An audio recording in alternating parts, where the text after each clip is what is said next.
Penny Porter, CEO of the United Way of the Eastern Panhandle. Penny, good morning. Good morning. Welcome back. Thank you. Thanks for coming in. I appreciate the offer. Thank you so much, the invitation. A lot of people just mailed in and call us. You came in person, and we appreciate that. Absolutely. It's a good day to be out here. I just told everyone that I saw some deer right beside your building here. It was very nice. So. Deer, we have fox, we have turkey. Yeah. Yeah, every once in a while you'll see some turkey gathering out there. Sometimes they'll mill about like in a pack of 25 or 30 like they're planning something. Yeah. You know, like a pre-Thanksgiving assault for their own survival. You got to watch out for the dingoes, though. They've been known to eat babies. I think the dingo ate your baby. that rerun was just on last week. I saw it, too. Have you seen my fiance? Yeah, that's it. Penny, how does your calendar year run with your fundraising? Yes, so United Way of the Eastern Panhandle is on July 1 to June 30th fiscal year. So we ramp up our traditional fundraising campaign in the fall every year, and that's typically with our workplace partners and so forth and different activities. And then what we've started recently is also kind of the second round of fundraising in the spring with something that we call the Unity Campaign. So we are actually in the process of just wrapping that up. It officially ended on the 15th of the month, but we take the next couple of weeks to verify everything, recheck all of the transactions, and it's been so well received by the community that process takes a little while. We had over, I think, 1,300 transactions, so we have a small staff, so we are going through all of those and just making sure, verifying everything. But we had an incredible year for our Unity campaign, so just very appreciative to the community for receiving that so well and responding. Was that tied in, at least in part, with the Boys and Girls Clubs, too? So they are one of our programs that applied to participate, and so they are one. We had 40 this year in our Unity campaign, and so all 40 of them were working with us, raising funds, using the tools that we, as United Way, provides. We invest in the infrastructure to support that, and then during Unity, they are actively kind of raising the funds with us, using those tools. So we are able to leverage that investment to help 40 programs versus just United Way trying to raise the money. So, for instance, we purchase the software platform so that we all can use that during that time frame, and it's not just benefiting one agency. And so we take on that cost, which allows then our small, especially our smaller nonprofits, really benefit from this campaign. And we still have our traditional grants as well that we offer for agencies to apply for funding, but the Unity campaign has definitely grown to a level that it really benefits them. You've been doing this 10 years now? I personally, I just celebrated my 10-year anniversary with United Way. Yes, hard to believe it's been that long, and so very excited. It's been a wonderful place to be able to work with the community. Well, congratulations. Thank you. What kind of turnover, if any, have you seen on the list of the agencies that apply for United Way funding? So we are always excited that we have a lot of returning partners that come back year after year with us. And then we typically have some new ones every single year as well. Sometimes the funding streams change for an organization, so they may need us a little bit more, or they might be fortunate enough to get some other funding that perhaps they don't need to apply a particular year. But for the most part, we have the majority that are returning partners on a regular basis. What are some of the newer groups, like new groups this year, new things in the community that people maybe don't know about? Sure. So let me think here. I don't have my list right in I'm front sorry. of me. No, I didn't put you're you on good. the spot. No, not at all. I can share. We had a couple of new ones to our Unity campaign just recently. Thin Line Service Dogs is a new organization to us. I think it's been here locally for a little while, but this was the first year they applied for funding. So a great organization there. And then Morgan County Senior Life Services joined us for the first time for our Unity campaign. Of course, they've been around for quite some time, but this is the first time they've joined us for Unity. And we always like to say Unity is not necessarily the best fit for every nonprofit, because it does take active participation to really benefit from the model.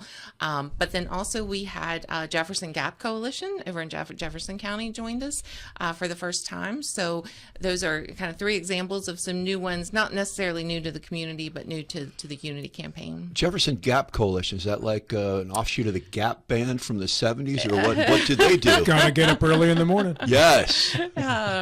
They are more, think more agriculturally based, you know, Okay. instead of the band Okay. based. Well, So, I just never heard of them. I figured we'd give them a so little plug. growers and artisans, and actually, have you visited Bushel and Peck over there in Jefferson County? I've heard of it. I have not been there. Okay, so like that's one of their programs that they support Nice. there.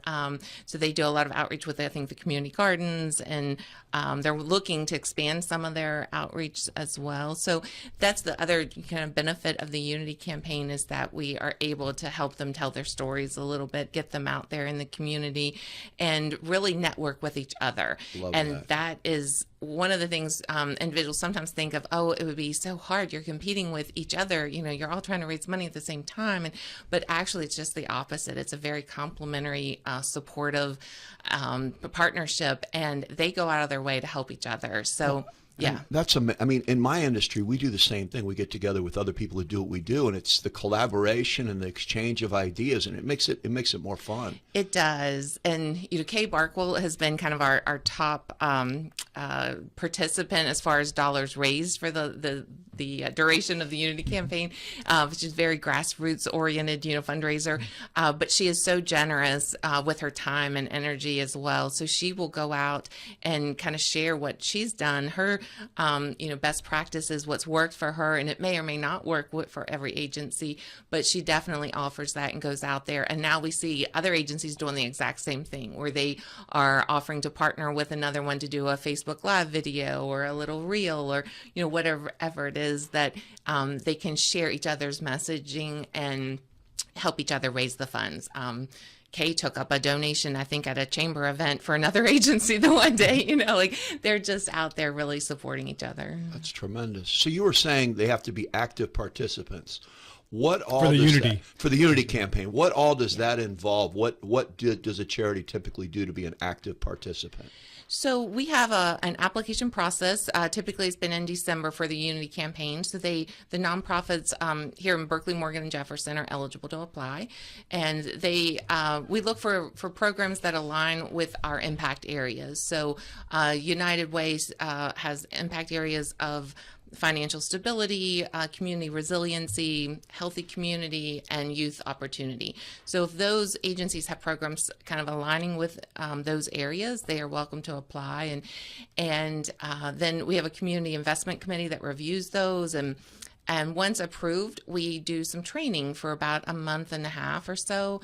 And with that training, just try to really prepare the organization to be able to take advantage of what we offer. So our staff provides an entire electronic toolbox with sample, email posts, social media posts, all these things that some agencies may or may not have time to really dig into and have ready, because it's a very quick window for a fundraising campaign. It's a 15-day, so you have to be prepared on the front side and have those things ready to go. So we help them, encourage them to kind of get everything scheduled ahead of time, get their messaging out there, and really try to reach their donor base. And then we do our part in trying to reach ours as well, with our own mailings and so forth, to try to raise the funds for them too. So it was actually an opportunity. We had to replicate this campaign from Frederick County, Maryland. They actually were the ones that started the Unity campaign, and they invited us several years ago to join in the effort and replicate it. And it came at a great time for us, because we lost a significant revenue stream that was basically in 1 year gone. And so this has allowed us to kind of grow that back and take the place of that. It certainly doesn't replace our other traditional models. We still have, like I said, a very strong, robust workplace campaign that we do in the fall. So kind of going back to your question, Rob, about the timeline. So while we're wrapping up one thing, and our year will come to a close at June 30th, we'll have an annual celebration. We're already starting to plan for the fall and what that looks like. Matt Miller. And did the Unity campaign happen before COVID, or is it kind of something that came out of that? Actually, it was before. Okay. So we are in our we just finished our 6th year. So yeah, right before, I guess. And we changed the timeline a little bit. So the very first one was in the fall, but we also like to follow Frederick's timeline so that we can benefit from each other's marketing. We have a lot of our residents that live and work across our state lines and so forth. So, Right here. so we just felt it was beneficial to make sure we're kind of following their timeline, and it works for us because it is very labor intensive on our staff to kind of separate it from our traditional workplace and residential. You mentioned 40 groups, nonprofits involved in this Unity campaign. Take us deeper into like the everyday workings of the United Way of the Eastern Panhandle, and how many members do you have, and what's a regular day kind of look like? Sure, thank you. So we are a relatively small staff. We have 5 employees, and that includes one that is dedicated 100% to West Virginia 211. So that's an information referral number.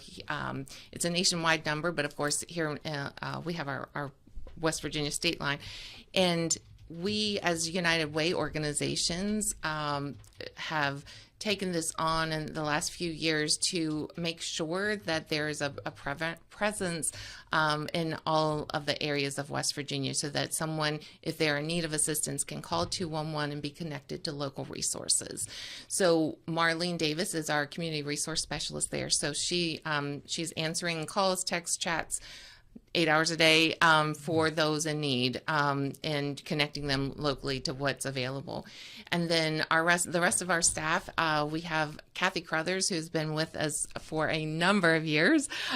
She has kind of she is our expert on all sorts of matters, and she's our director of finance and administration. Linda Wells is our program associate who supports all of us in numerous ways, and she's the one collecting those funds as they come in the door with cash and checks, and she's been very busy the last couple of weeks. And then Nicholas Malin is our newest employee. He's just celebrated 1 year with us. He's our director of marketing and donor engagement. So all of us as a team, we work together very well, and are just here really to improve the community and work with our various partners to make sure we're creating opportunities so that it all can thrive. That's our language. Yeah.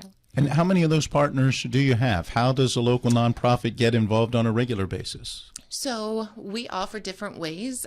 We have partnerships that are, kind of revenue-based, funding-based, so traditional grants or Unity campaign. But we also partner with also for volunteer opportunities. So our Day of Caring is fairly well known, and that's typically the second Tuesday in September every year. So some of our partners partner with us just for Day of Caring and maybe don't request funds, but they love having the volunteer base and being able to kind of grow their relationships in that way. And then we also offer volunteerep.org, which is a separate website that matches local volunteers to local agency needs. So an agency can also utilize that on a year-round basis to promote what they need in their local organization and try to recruit volunteers that way. And then we try to really nurture a relationship so that we offer other opportunities throughout the year. We have quarterly partner agency meetings with those that are receiving funds and do different things. And I think an example of kind of that relationship and the benefit of that is last summer we had an organization that lost a revenue stream, and we were the first phone call they made. And it wasn't for funding, it was for, what do I do? Because we're, within a month we might have to close our doors. And so by kind of utilizing our network, and our partnerships go beyond just the agencies, because we build partnerships with the local business community and all of the health and human service organizations and all those collaborations. We were able to convene a community response committee and get different sectors involved, from the municipalities and the county and the health and human services, and really try to address what does that look like, and be prepared, because if they do close the doors, that affects everyone. And how do we help keep their doors open, but also prepare if they're struggling, the next few months, and what that looks like. So collaboration is key. I believe that's we talk about it a lot in our United Way network.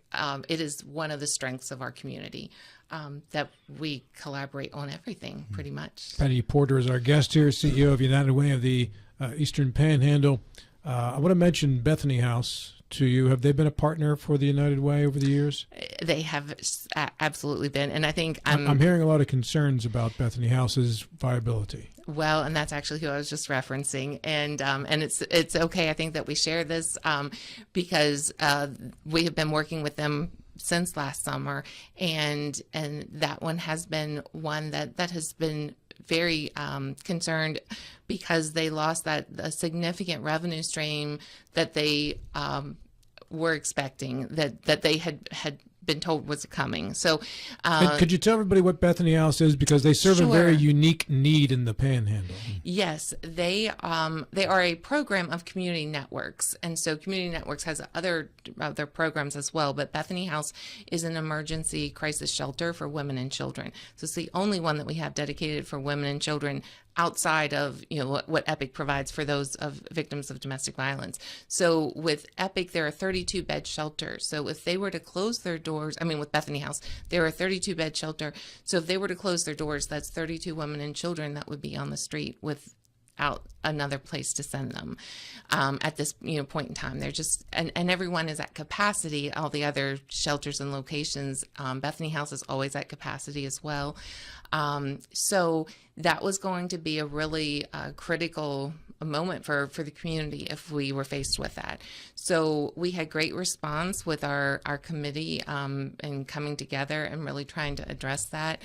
The Community Foundation, Eastern West Virginia Community Foundation, and United Way were able to provide some short-term funding as we looked as a committee to look at some longer-term sustainability needs. And that's where a lot of the county officials and so forth, real city officials, got involved to be helping us make some of those calls to look at other possibilities for state funding and what could we do to try to address this need. And then looking at the future, they are not certainly the only ones that would be at risk like that. And we know that there are other nonprofits and organizations that could face a similar situation should they lose a funding stream like that. So the foundation and United Way is actually, we are working on a proposal and a plan with our respective boards to perhaps host some kind of sustainability capacity building series that we could look at ways that we strengthen and offer ideas, brainstorming, suggestions to our nonprofits for things like as revenue diversification or social enterprise and these other ideas that perhaps could help them in situations like this. Are any of your funds worried, concerned, or in danger of losing federal funding? I should say partners, not funds. I'm sorry. Some of our partners definitely are at risk, and we've heard from a few that are concerned. I think there's been at least one or two that have had some streams paused already, so they might not have lost it completely, but they're having to adjust and figure some things out right now. So that's another reason, for the need of addressing this and offering some other ideas to our local community of nonprofits. Jonathan? That's a great idea, though, to teach them how to fish. In any business, whether it's a nonprofit or a regular business, you always have to try to diversify your revenue streams because a revenue stream can dry up at any time. So it's great that you're teaching people that. Just very quickly, you said when somebody's in the Unity campaign, there's a lot of stuff they have to do that you expect of the groups. What are just some of the things that you expect them to do during the campaign? So we we try to be very flexible, and we understand that not everyone has the same capacity as an organization. So a nonprofit might be all volunteer and they don't have any paid staff, or they might have paid, marketing and fundraising staff. So we offer them the resources, and it's really kind of up to them of how they want to choose it, to use it. And those that are using it typically see a greater return and the benefit of being a part of it. But we do have some requirements. There's certain language requirements, for instance, of how we talk about things that we require, like our incentive match fund, for example. If you're part of the Unity campaign, we want to make sure we're being as transparent and as accurate as possible. So part of the training, some of the requirements is that you have to go through the training with us, and a mandatory meeting or two, in order to make sure you understand what some of those things are and the reasons behind it. So, for instance, our incentive match fund is not a dollar for dollar match. So that's easy to say. Like, someone might think it's a dollar for dollar, but it's a portion of every dollar. And that's a really important piece that we want to distinguish, because that can upset a donor. And we want to make sure everyone uses the right language and says the right description of that incentive match fund. So that's the reason. 30 seconds, Penny. For the kind of the training. So it's really minimal requirements, but there are a few trainings that they have to come. Good. It's good for them to learn from you guys, the professionals. Oh, well, we benefit from them as well. We learn from them and are just incredibly grateful for our community and all of our partners. That's cool. Excuse me, Penny, if somebody wants to donate to the United Way, how do they do it? They can call us at 304-263-0603 or visit our website, uwayep.org. Great to have you here. Thank you. There's so much I've more enjoyed to it. cover, too. Yes, I'd love to come back. Let's do this again soon. Okay, all right. Thank you so much. Thank you. And Johnny the Bot, I'm going to send you out with some Gap Band music in the background just in honor of you. I like that, man. You should. It's for you.